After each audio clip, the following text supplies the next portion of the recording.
Hello, everyone. Got a few dirty jokes for you today.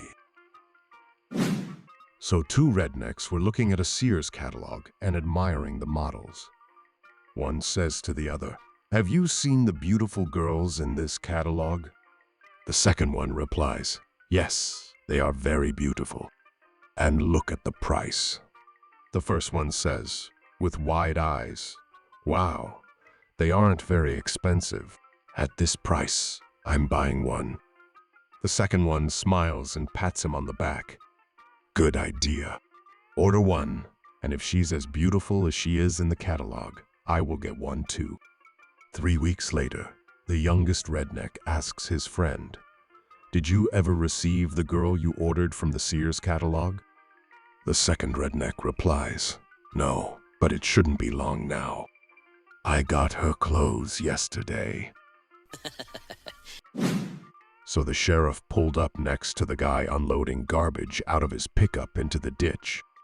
The sheriff asked, "Why are you dumping garbage in the ditch? Don't you see that sign right over your head?"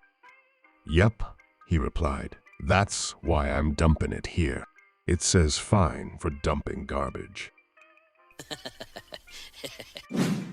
So a young man was pulled over by the Mississippi State Police for speeding. The officer stepped out of his patrol car, adjusted his sunglasses, and swaggered up to the young man's window. "What you driving so fast for? Let me see your license." The young man handed over his license. Then the officer noticed that the back seat of the car was full of large knives. The officer said, "Tell me, boy, why you got them knives on your back seat?" The young man replied, "Well, sir, I'm a juggler." The officer spat some tobacco juice, and then he said, "A juggler? Put your hands on the trunk of your car. You're going to jail." The young man pleaded with the officer not to take him to jail. He offered to prove to the officer that he was a juggler by way of demonstration. He said, "You can even hold me at gunpoint while I juggle for you."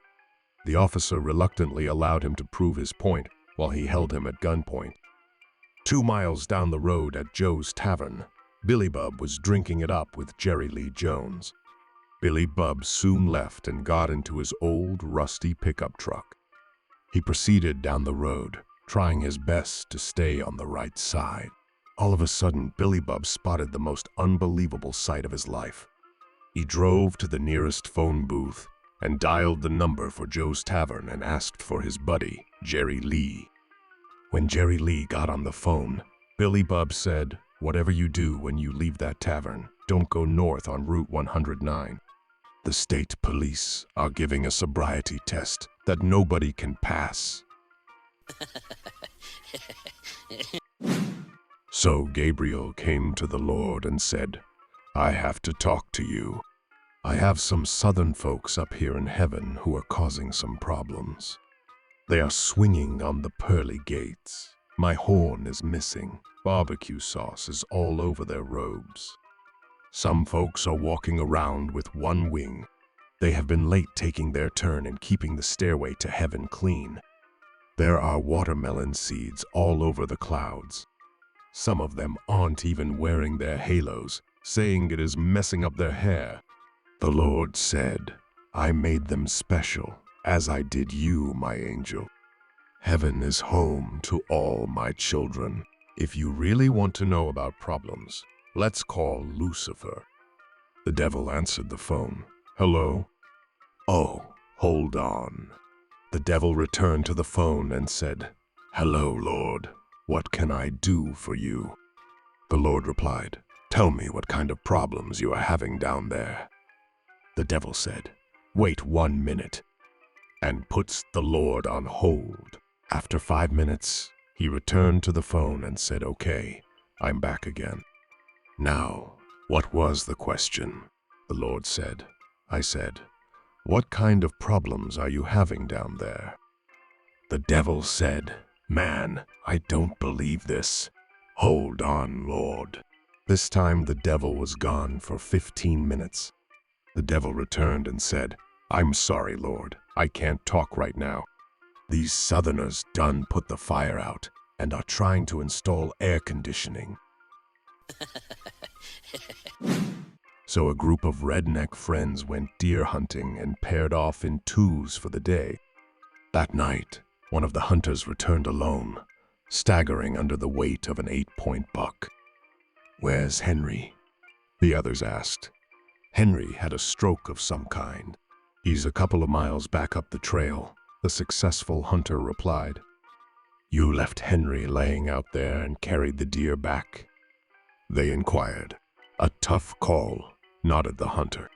"But I figured no one is going to steal Henry." So Earl and Bubba are quietly sitting in a boat fishing, chewing tobacco and drinking beer, when suddenly Bubba says, "I think I'm going to divorce my wife. She hasn't spoke to me in over 2 months." Earl spits, sips his beer, and says, "You better think it over. Women like that are hard to find."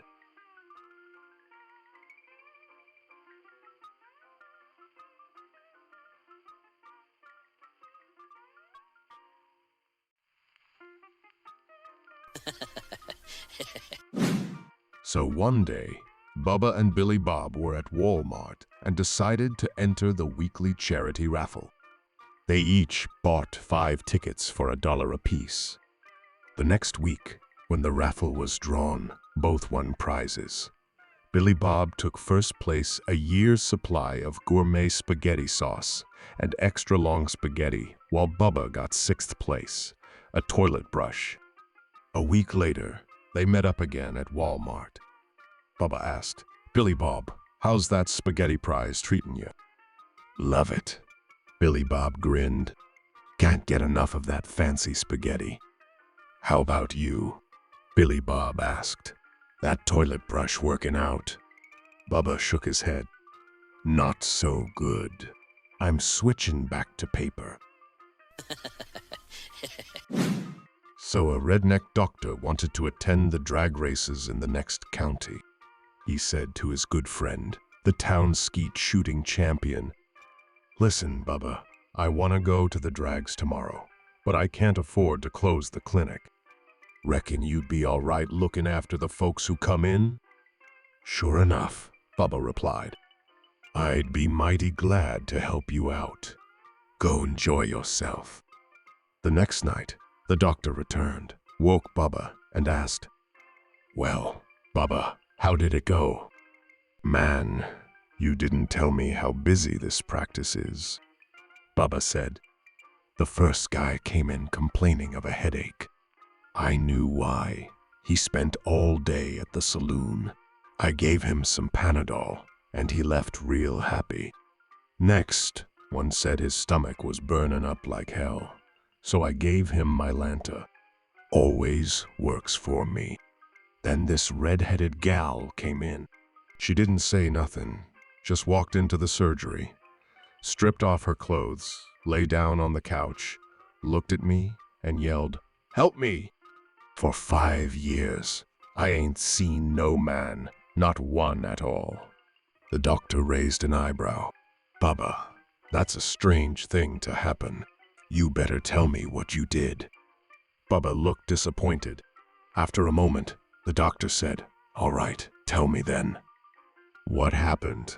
Man, I looked real hard at that gal, but in the end, I did the only thing I could.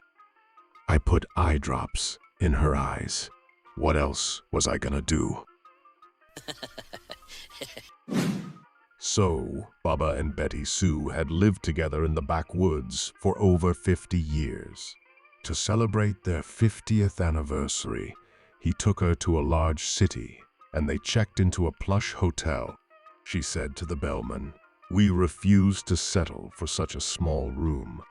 No windows, no bed, and no air conditioning."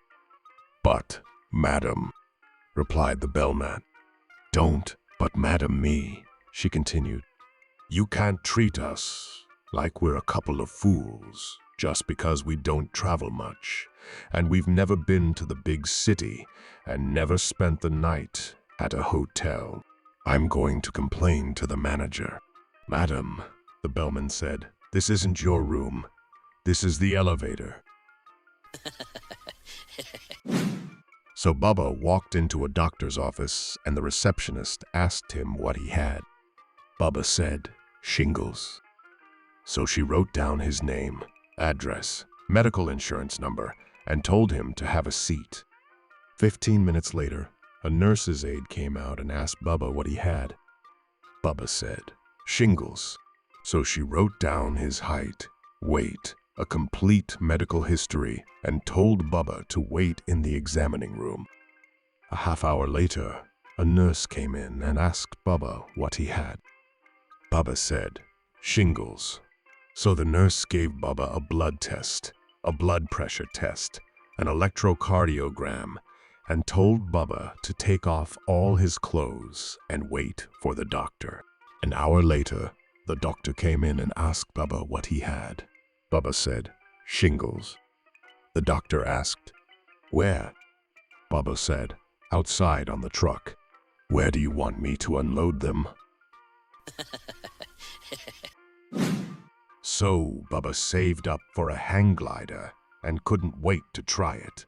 He hauled it to the top of the tallest mountain, strapped in, and sprinted toward the edge. With a leap, he soared into the wind.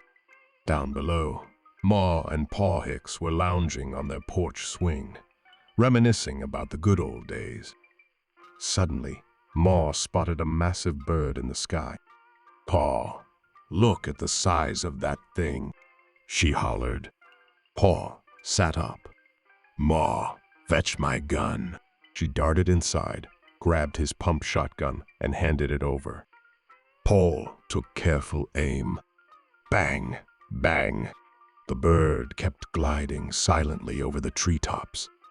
Reckon you missed, Pa, Ma said. Yeah, Pa muttered, but at least it dropped Bubba. So two rednecks in a pickup truck drove into a lumberyard.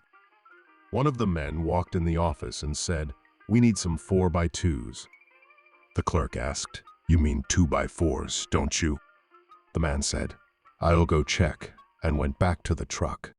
He returned and said, yeah, I meant 2x4. The clerk said, all right. How long do you need them? The customer paused for a minute and said, I'd better go check. After a while, the customer returned to the office and said, a long time. We're gonna build a house. So a young couple from the countryside is driving along a back road when they suddenly see a redneck behind a shed in a field, having his way with a sheep. They stop, and the man rolls down the window and yells, hey, buddy, aren't you supposed to be shearing that sheep? The redneck quickly replies, get lost. I ain't sharing this sheep with nobody. So, a visiting professor at Florida State University is giving a seminar on the supernatural. To get a feel for his audience, he asks, how many people here believe in ghosts? About 90 students raise their hands. Well, that's a good start.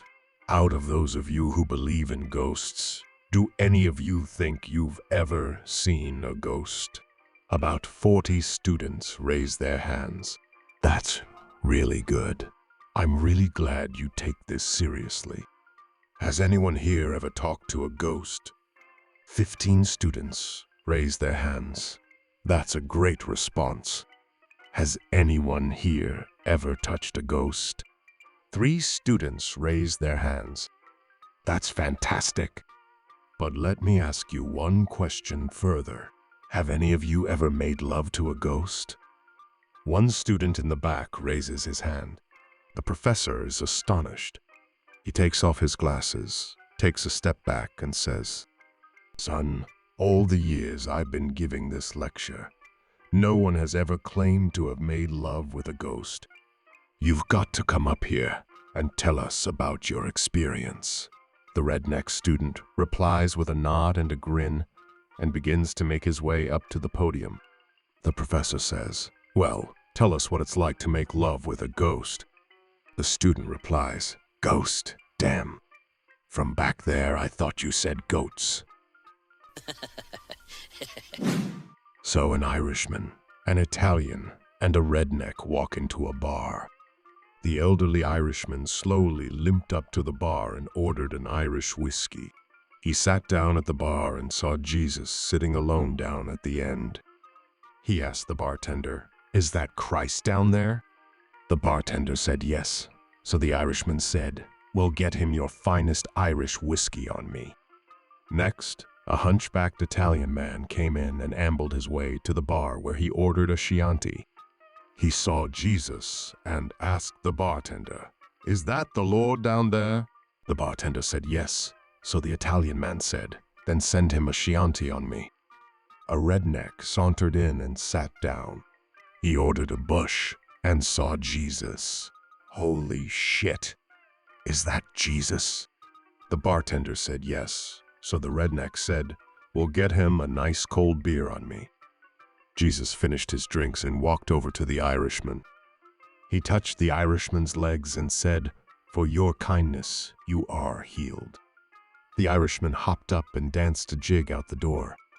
Next, he placed his hand on the Italian's back and said, "For your kindness, you're healed." The Italian's back straightened up, and he stood tall for the first time in his life. He then walked out of the bar proudly. Jesus approached the redneck, but before he could touch him, the redneck held his hands up and said, "Don't touch me. I'm on disability." So a redneck wanted to learn how to skydive. He got an instructor and started lessons. The instructor told the redneck to jump out of the plane and pull his ripcord. The instructor then explained that he himself would jump out right behind him so that they would go down together.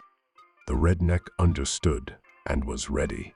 The time came to have the redneck jump from the airplane. The instructor reminded the redneck that he would be right behind him. The redneck proceeded to jump from the plane, and after being in the air for a few seconds, pulled the ripcord. The instructor followed by jumping from the plane. The instructor pulled his ripcord, but the parachute did not open. The instructor, frantically trying to get his parachute open, darted past the redneck. The redneck, seeing this, yelled as he undid the straps to his parachute. "So you want to race, eh?" So Bubba and Bobby Joe rented a boat to fish on a lake every day. One lucky afternoon, they reeled in 30 fish. Bubba grinned and said, "Bobby Joe, mark this spot so we can come back tomorrow." The next morning, as they drove to rent the boat, Bubba asked, "Did you mark that spot like I told you?" "Sure did," Bobby Joe replied. "Put a big ol' X on the bottom of the boat." Bubba's eyes widened. "You dang fool. What if we don't get the same boat today?" So, a small zoo in Georgia acquired a very rare species of gorilla. Within a few weeks, the gorilla, a female, became very difficult to handle. Upon examination, the veterinarian determined the problem. The gorilla was in season. To make matters worse, there was no male gorilla available. Thinking about their problem, the zookeeper thought of Bobby Lee Walton, a redneck part-time worker responsible for cleaning the animal cages. Bobby Lee, like most rednecks, had little sense but possessed ample ability to satisfy a female of any species. The zookeeper thought they might have a solution. Bobby Lee was approached with a proposition. Would he be willing to mate with the gorilla for $500? Bobby Lee showed some interest, but said he would have to think the matter over carefully. The following day, he announced that he would accept the offer, but only under 4 conditions. First, Bobby Lee said, "I ain't gonna kiss her on the lips." The keeper quickly agreed to this condition. Second, he said, "You can never tell no one about this." The keeper again readily agreed to this condition. Third, Bobby Lee said, I want all the children raised as Baptist. Once again, it was agreed. And last of all, Bobby Lee stated, "You gotta give me another week to come up with the $500. So a bloke walks into a bar in Alabama and orders a beer. All the rednecks sitting around the bar look up, expecting to see another redneck visitor. The barman says, "You ain't from around here, are you?" The guy says, "No, I'm from Canada." The bartender says, "What do you do in Canada?" The guy says, "I'm a taxidermist." The bartender says, "A taxidermist? What the heck is a taxidermist? Do you drive a taxi?" "No, a taxidermist doesn't drive a taxi. I mount animals." The bartender grins and yells, "He's okay, boys. He's one of us." So up in the hill country, two rednecks, Cletus and Daisy, get married and go off to Niagara Falls for a week-long honeymoon. But just 2 days later, Cletus comes through the door of his father's house in a lather. His dad asks him, "Boy, why you home so early? You got another 5 days on your honeymoon?" Cletus says, "I'm mad as hell. I can't be married to her any longer. I need a divorce." His dad asks, "A divorce? Why?" Cletus replies, "Because she's a virgin." His dad was very surprised and asked, "What, boy? What's the matter with that?" Cletus angrily said, "Hell, Dad. If she ain't good enough for her own family, she sure as hell ain't good enough for ours."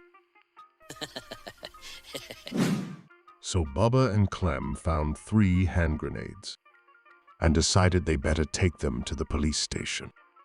"What if one of them explodes before we get there?" asked Clem. "Don't worry about it," said Bubba. "We'll just lie and tell them we only found 2.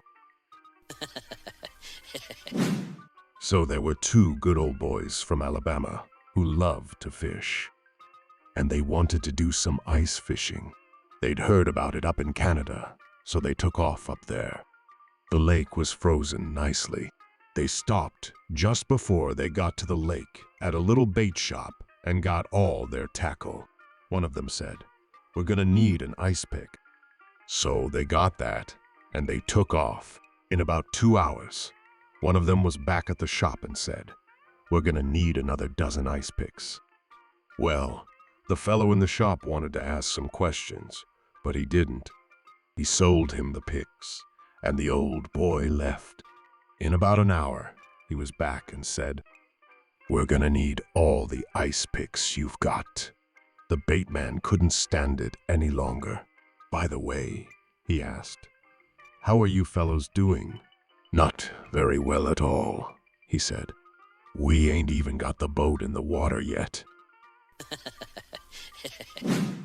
So one hot summer day, a redneck came to town with his dog, tied it under the shade of a tree, and headed into the bar for a cold one.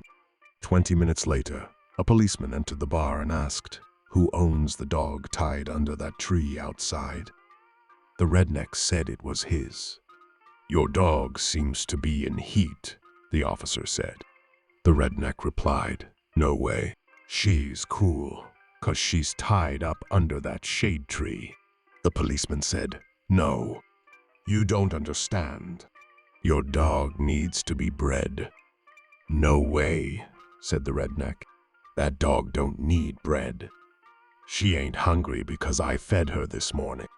The exasperated policeman said, "No, you don't understand. Your dog wants to have sex." The redneck looked at the cop and said, "Well, go ahead. I always wanted a police dog." So a redneck walks into his bedroom with a sheep under his arm and says, "Darling, this is the pig I screw with when you have a headache." His wife is lying in bed and replies, "I think you'll find that's a sheep, you idiot." The redneck says, "I wasn't talking to you." So, during a recent hot spell in Atlanta, A hillbilly collapsed on the street. Immediately, a crowd gathered and began offering suggestions. "Give the poor man a drink of whiskey," a little old lady said. "Give him some air," a man cried out. "Give him some whiskey," she cried again. Several other suggestions were made, and the victim suddenly sat up and hollered, "Will all of you shut up and listen to the little old lady?" So, a redneck and his wife walked past a swanky new restaurant last night. "Did you smell that exciting food?" she asked. He replied, "Yes, what a wonderful smell." Being the kind-hearted redneck, he thought, "What the heck? I'll treat her." So, they walked past the restaurant again. So a priest was seated next to a redneck on a flight to Mexico. After the plane was airborne, drink orders were taken. The redneck asked for a beer, which was brought and placed before him. The flight attendant then asked the priest if he would like a drink. He replied in disgust, "I'd rather be savagely abused by a dozen hookers than let liquor touch my lips." The redneck then handed his drink back to the attendant and said, "Me too. I didn't know we had a choice." So, down in the deep south, Bubba called up a lawyer and asked, "Is it true folks are suing cigarette companies for causing cancer?" "Yep, Bubba, that's true," the lawyer replied. "And are people suing fast food joints for making them fat and clogging their arteries with burgers and fries?" "Sure are," said the lawyer. "But why you asking?" Bubba chuckled. "I'm thinking I might sue Budweiser for all them ugly women I've been dating." So 3 rednecks were working up on a cell phone tower, Cooter, Ronnie, and Donnie. As they start their descent, Cooter slips, falls off the tower, and is killed instantly. As the ambulance takes the body away, Ronnie says, "Well, shucks. Someone should go and tell his wife." Donnie says, "Okay, I'm pretty good at that sensitive stuff. I'll do it." 2 hours later, he comes back carrying a case of Budweiser. Ronnie says, "Where did you get that beer, Donnie?" "Cooter's wife gave it to me," Donnie replies. "That's unbelievable. You told the lady her husband was dead and she gave you beer?" "Well, not exactly," Donnie says. "When she answered the door, I said to her, 'You must be Cooter's widow.' She said, 'You must be mistaken. I'm not a widow.' Then I said, 'I'll bet you a case of Budweiser you are.'"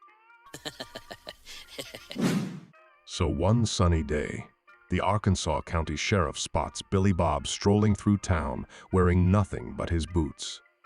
"Billy Bob, what in tarnation are you doing walking around like that?" the sheriff demands. Billy Bob grins. "Well, Sheriff, me and Marillo were down at the farm, cuddling up a storm. She said we should head to the barn, so we did. Things got hot and heavy with more kissing and cuddling. Next thing I know, Marillo strips off all her clothes and tells me to do the same. I peeled off everything except my boots. Then she lays down on the hay and says, 'All right, Billy Bob, let's go to town.' Guess I got here first." So one afternoon, Billy Bob and Luther were chatting when Billy Bob said, "Luther, I'm about ready for a vacation, but this year I'm doing it different. The last few years, I followed your advice on where to go. 3 years ago, you said Hawaii. I went, and Erline got pregnant. 2 years ago, you said the Bahamas. Same thing. Erline got pregnant again. Last year, you said Tahiti, and darned if she didn't get pregnant again." Luther leaned in. "So, what's different this year?" Billy Bob grinned. "This time, I'm taking Erline with me." So, two good rednecks, Bubba and Junior, just got promoted from privates to sergeants. They're pretty excited about their new stripes, feeling like big shots and all. So, not long after, they're out for a walk. Bubba spots the NCO club and says, "Hey, Junior, look over there. That's the NCO club. Why don't we stop in and have ourselves a drink?" Junior looks a little worried and says, "But, Bubba, we're just privates." Bubba puffs out his chest and says, "No, Junior, we sergeants now." And he drags Junior inside. They sit down, order some drinks, and are feeling pretty good about themselves. A little while later, a woman comes up to Bubba and says, "Hey there, handsome. I'd like to take you somewhere and make you feel real good. But I gotta tell you, I've got a bad case of gonorrhea." Bubba, not quite sure what that means, leans over to Junior and whispers, "Hey, Junior, go look in the dictionary and find out what gonorrhea means. If it's bad, come back and let me know. If it's good, give me the okay sign." Junior goes off, looks it up, and comes back with a big smile, giving Bubba the big okay sign. 3 weeks later, Bubba is laid up in the infirmary with a terrible case of gonorrhea. He looks over at Junior and says, "Junior, what did you give me the okay for?" Junior, with a confused look on his face, says, "Well, Bubba, I checked the dictionary, and it said gonorrhea only affects the privates." Then Junior points to their stripes and says, "And we sergeants now." So at the University of South Carolina, psychology students were attending their first class on emotional extremes. The professor began, "Let's set some ground rules. You, from Arkansas," he said, pointing, "what's the opposite of joy?" "Sadness," the student replied. Turning to a young woman from Oklahoma, he asked, "And the opposite of depression?" "Elation," she answered. Then he nodded at a young man from Texas. "And you, sir, what's the opposite of woe?" The Texan grinned. "Sir, I reckon that'd be giddy up." So a redneck woman had a flat tire. So she pulled off on the side of the road and proceeded to put a bouquet of flowers in front of the car and one behind it. Then she got back in the car to wait. A passerby studied the scene as he drove by and was so curious he turned around and went back. He asked the women what the problem was. The women replied, "I have a flat tire." The passerby asked, "But what's with the flowers?" The women responded, "When you break down, they tell you to put flares in the front and flares in the back." So there were 3 boys, all in 3rd grade, an Asian boy, a Spanish boy, and a redneck. They were trying to think of games to play at recess when the Asian boy got an idea. "I know," he said. "We can play who's got the biggest pee-pee." "How do you play that?" asked the redneck. "It's easy," said the Spanish boy. "We can play it next recess." So, when recess time came, the 3 boys went outside. "All right," said the Spanish boy, "let's play." The Asian boy explained that all you have to do is pull down your pants, and whoever has the biggest pee-pee is the winner. And so the Asian boy pulled down his pants, and the other 2 boys were impressed. Then the Spanish boy pulled down his pants. His pee-pee was about the same size as the Asian boy's. As the redneck boy pulled his pants down, the other 2 boys stared in awe. "You win for sure," they both said. Later that day, the redneck boy went home and his mother asked him, "So did you make any new friends today?" "Yup, I played this game called Who's Got the Biggest Pee-Pee and the other boys said I won." "Is it because I'm a redneck?" His mother laughed and replied, "No, sweetie, you won because you're 23. So a filthy rich Florida man decided that he wanted to throw a party and invited all of his buddies and neighbors. He also invited Leroy, the only redneck in the neighborhood. He held the party around the pool in the backyard of his mansion. Leroy was having a good time drinking, dancing, eating shrimp, oysters, and BBQ, and flirting with all the women. At the height of the party, the host said, "I have a 10-foot man eating gator in my pool, and I'll give $1 million to anyone who has the nerve to jump in." The words were barely out of his mouth when there was a loud splash. Everyone turned around and saw Leroy in the pool. Leroy was fighting the gator and kicking its rear. Leroy was jabbing it in the eyes with his thumbs, throwing punches, headbutts, and chokeholds, biting the gator on the tail and flipping it through the air like some kind of judo instructor. The water was churning and splashing everywhere. Both Leroy and the gator were screaming and raising heck. Finally, Leroy strangled the gator and let it float to the top like a dime store goldfish. Leroy then slowly climbed out of the pool. Everybody was just staring at him in disbelief. Finally, the host says, "Well, Leroy, I reckon I owe you $1 million. "No, that's okay. I don't want it," said Leroy. The rich man said, "Man, I have to give you something. You won the bet." "How about $500,000 then?" "No thanks. I don't want it," answered Leroy. The host said, "Come on, I insist on giving you something." "That was amazing. How about a new Porsche and a Rolex and some stock options?" Again, Leroy said no. Confused, the rich man asked, "Well, Leroy, then what do you want?" The redneck replied, "I want the name of the bastard that pushed me in the pool." So two redneck hunters are trudging through the woods when one collapses, eyes rolled back, not breathing. His buddy yanks out his cell phone and dials 911, shouting, "My friend's dead." "What do I do?" The operator, calm and steady, says, "Take it easy, I'll help. First, make sure he's really dead." There's a pause, then a loud bang. The hunter gets back on the line. "All right, now what?" So a man is at an airport, walking around. Suddenly, he sees a machine standing nearby. Coming close, he sees a poster upon it. "The newest analyzing supercomputer. Tells all about you for 50 cents. The man drops in $50. 5 seconds later, a piece of paper comes out.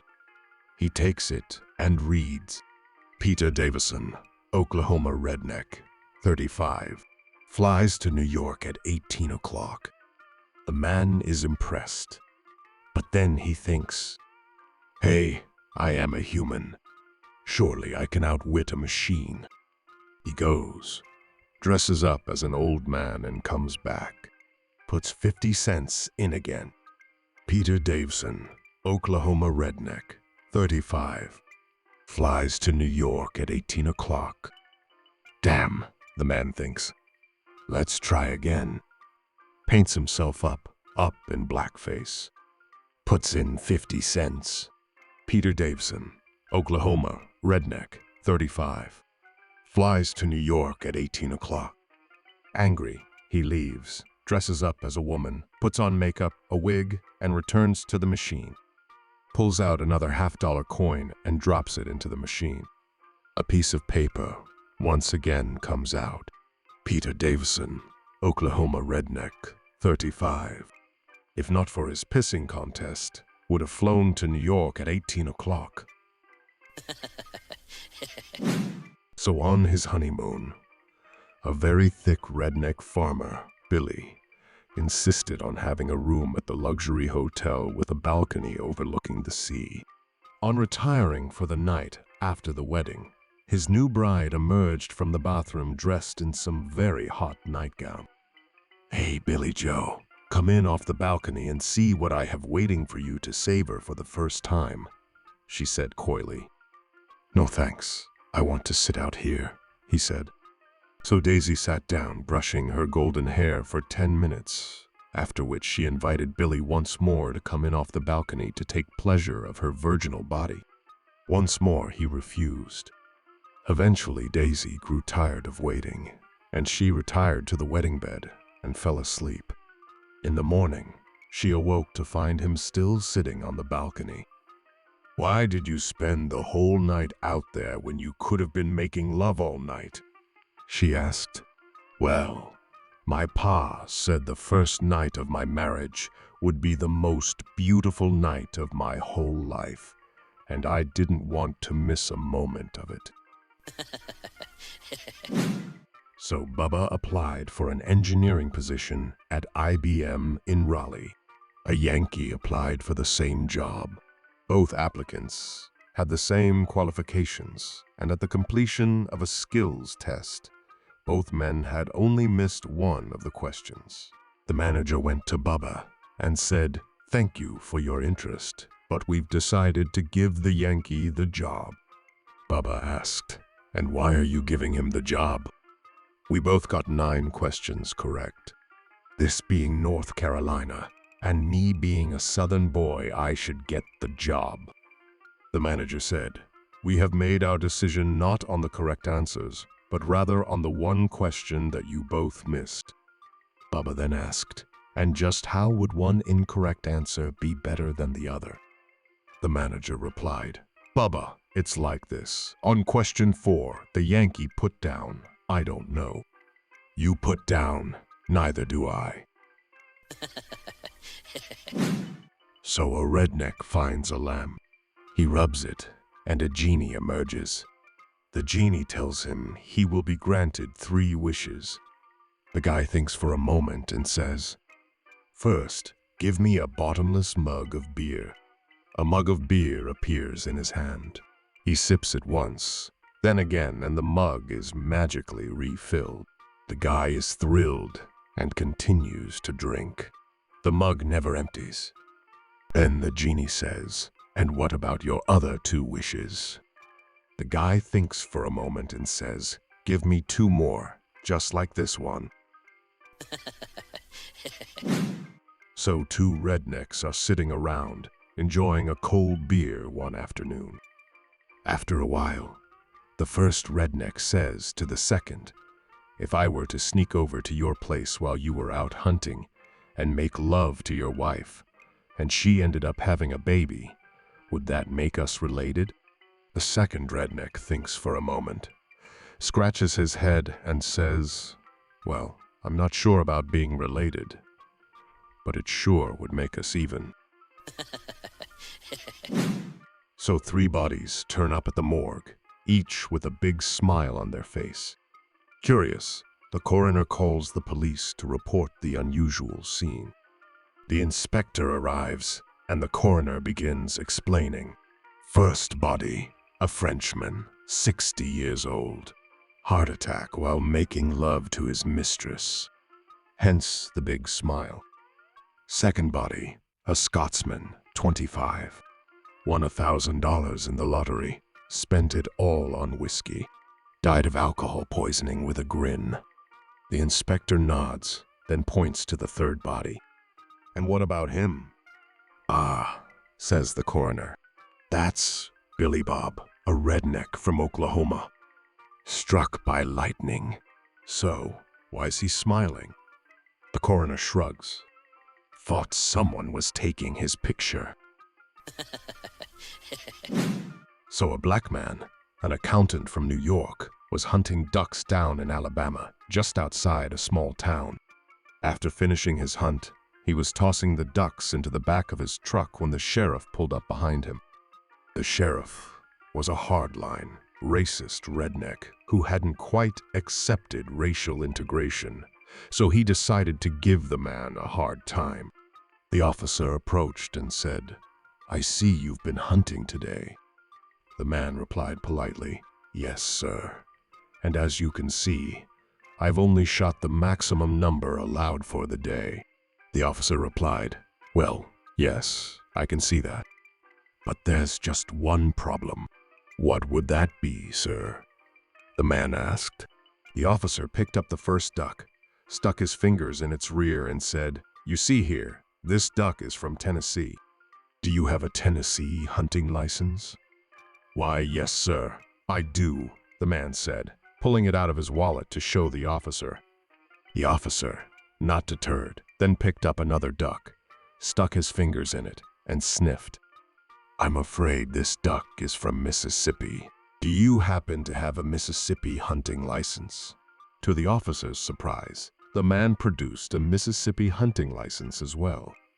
Now, the officer was getting frustrated, but determined. He took the third duck, stuck his fingers in its rear and smiled, believing he had finally caught the man.